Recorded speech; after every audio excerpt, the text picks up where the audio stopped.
মুখ্যমন্ত্রী বলছেন নারী সুরক্ষায় পশ্চিমবাংলা এগিয়ে, মানে প্রথম। আপনি তো একজন নারী, কি বলবেন?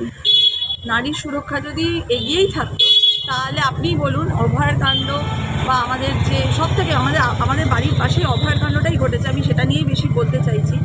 যে চারিপাশে আমি একটার পর একটা ঘটনা ঘটেছে, মেয়েদেরকে সেখানে কিন্তু কোনো সুরক্ষা পাইনি, কিন্তু আমাদের বাড়ির পাশে মানে আর 10 মিনিটের রাস্তা আরজিকর হসপিটাল, এবং সেখানে অভয়ের সঙ্গে যে ঘটনা ঘটেছে সেই ঘটনা একদম ভিন্নতম ঘটনা।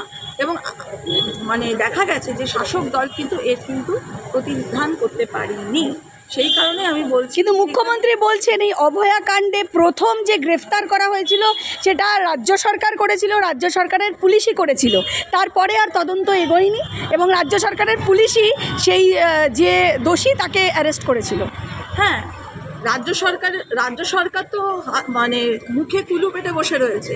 তারা তাদের এই ভোটের শুধু সময়টুকু দেখছে, এবং এই ভোট যেই হয়ে যাবে শুধু নিদান গুনছে কতক্ষণে আবার নতুন করে বিভিন্নভাবে এইসব যারা নারীরা প্রতিবাদ করছে অভয়াকাণ্ডের জন্য, বা আমাদের আরেকটি যেটা ভিন্নতম ঘটনা হয়েছে ল কলেজে, সেই মেয়েটিকেও যেইভাবে মানে ধর্ষণ করা হয়েছে এবং সেখানেও কিন্তু দোষী পাওয়া গেছে সেই শাসক দলেরই কাউকে।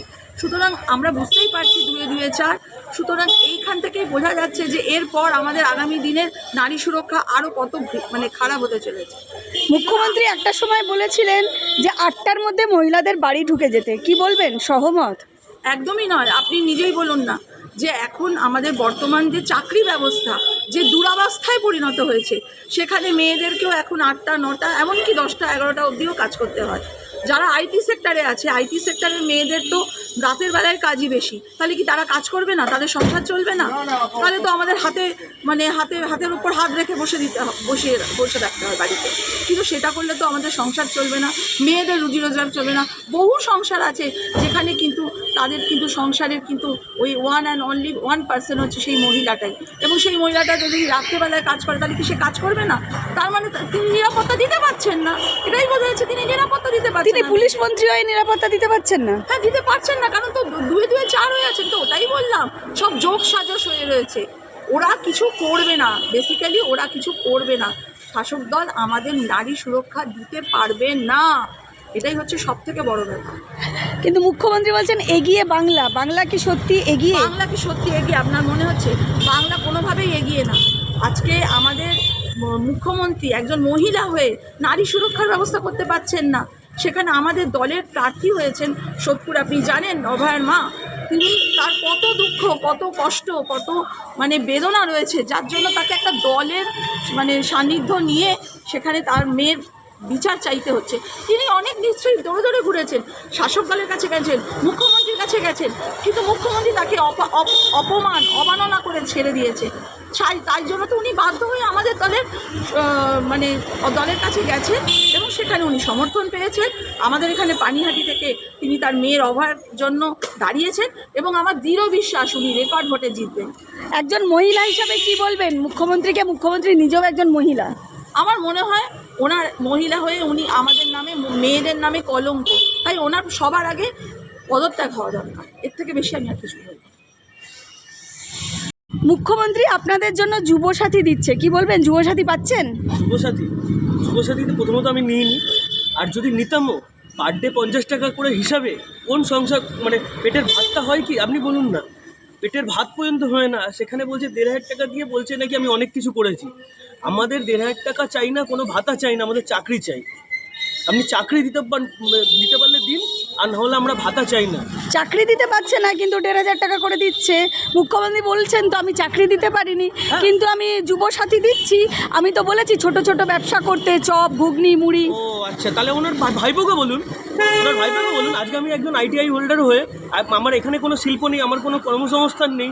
শিল্প না থাকলে আমাদের মতো ITI হোল্ডার যারা ছেলেরা, আমি রহর রামকৃষ্ণ মিশন থেকে ITI করা, আমি কি করছি, আমি নিজে কিছু না পেয়ে বাধ্য হয়ে আমি ক্যাব কিনে, মানে গাড়ি কিনে আমি ক্যাব চালাচ্ছি। এটা কোনো কথা হলো বলুন? তাহলে আজকে আমি চপ বিক্রি করবো, আর তাহলে আমার শিক্ষাটার কোনো মূল্য নেই, ভ্যালু নেই? এরকম অপমান, এটা আমাদের অপমান করা হচ্ছে, ইনসাল্ট করা হচ্ছে আমাদের মতো যুবক সমাজকে। তো মুখ্যমন্ত্রী বলছেন তো উনি পশ্চিমবাংলায় সমস্ত কাজ, সমস্ত উন্নয়ন প্রায় শেষ, এগিয়ে বাংলা, স্বাস্থ্য, শিক্ষা, শিল্প সবেতে এগিয়ে। হ্যাঁ, উন্নয়ন, এই তো উন্নয়ন করেছেন, চাকরি না দিতে পেরে যুবসাথী দিচ্ছেন, মানুষকে ভাওতা দিচ্ছেন, ঠিক আছে, উন্নয়ন করছেন মহিলাদের।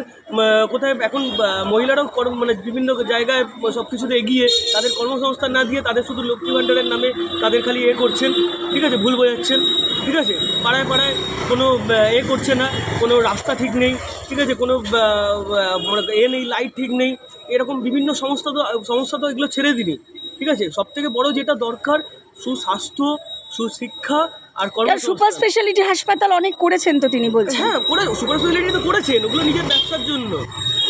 সবই দেখবেন বেসরকারি, সবই তো লাখ লাখ টাকা দিয়ে করতে। আমাদের মতো সাধারণ মধ্যবিত্ত নিম্ন মধ্যবিত্তদের জন্য যে সরকারি হসপিটাল, তার অবস্থা দেখুন। স্বাস্থ্যসাথীতে কী হচ্ছে, স্বাস্থ্যসাথীতে দিতে হচ্ছে আদৌ মানে পাবো কিনা তার ঠিক নেই, ঠিক আছে, ওই নামমাত্র শুধু স্বাস্থ্যসাথী। আমাদের তো ভারতীয় জনতা পার্টি যেটা করছে আয়ুষ্মান ভারতের জন্য, যেটা 5 লাখ টাকা সারা ভারতে পাওয়া যাবে, সেটাকে অ্যালাউনমেন্টই দিচ্ছে না আমাদের এতে পশ্চিমবঙ্গে। ভারতীয় জনতা পার্টির নেতারা বারবার বাইরে থেকে আসবে, এই যে দিল্লি থেকে উড়ে আসবে পরিযায়ী শ্রমিকের মতন, তারা বাংলাই বোঝে না, আবার বাংলার মানুষের অস্মিতার কথা বলে, মুখ্যমন্ত্রী বলছেন। উনি বোঝেন কি? উনি বোঝেন ওনার পার্টিরই যে সাংসদরা বসে আছেন, শত্রুঘ্ন সিনহা, ইউসুফ পাঠান, এরা কি কৃতি আজাদ, তাহলে এনারা কি পশ্চিমবঙ্গে? উনি বোঝেন? ওনাকে আগে জিজ্ঞেস করুন তো। নিজের দুটো বাংলা শব্দ ঠিকঠাক বলতেন না, ভুলভাল বলেন, তাহলে উনি বলছেন বাংলা অস্মিতা নিয়ে। আমাদের বাংলা অস্মিতা ঠিকই আছেন। আমাদের ভারতীয় জনতা পার্টি হচ্ছেন, যিনি প্রতিষ্ঠাতা তিনি হচ্ছেন শ্যামাপ্রসাদ মুখোপাধ্যায়, একজন বাঙালি। তার আদর্শতে আমরা আদর্শিত, আমরা জানি কি করতে হয়। বাংলাকে সোনার বাংলা করতে গেলে কি করতে হবে আমাদের জানা আছে। মুখ্যমন্ত্রীকে কি বলবেন একজন যুব সমাজের যুবক হয়ে? আমি যুব সমাজের যুবক হয়ে আমি এইটুকুই বলবো, আপনি এই যুব সমাজকে রাস্তায় ভাতার লাইনে দাঁড়াতে বাধ্য করেছেন। সেই লাইনটা চাকরি হওয়ার দরকার ছিল, উচিত ছিল। আপনি শিগগিরই পদত্যাগ করুন, তাহলে এই 2026-এর এতে এমনিতেও আপনি যাবেন। আপনার পদ থেকে এমনি আপনাকে ত্যাগ করতেই হবে, না চাইলেও।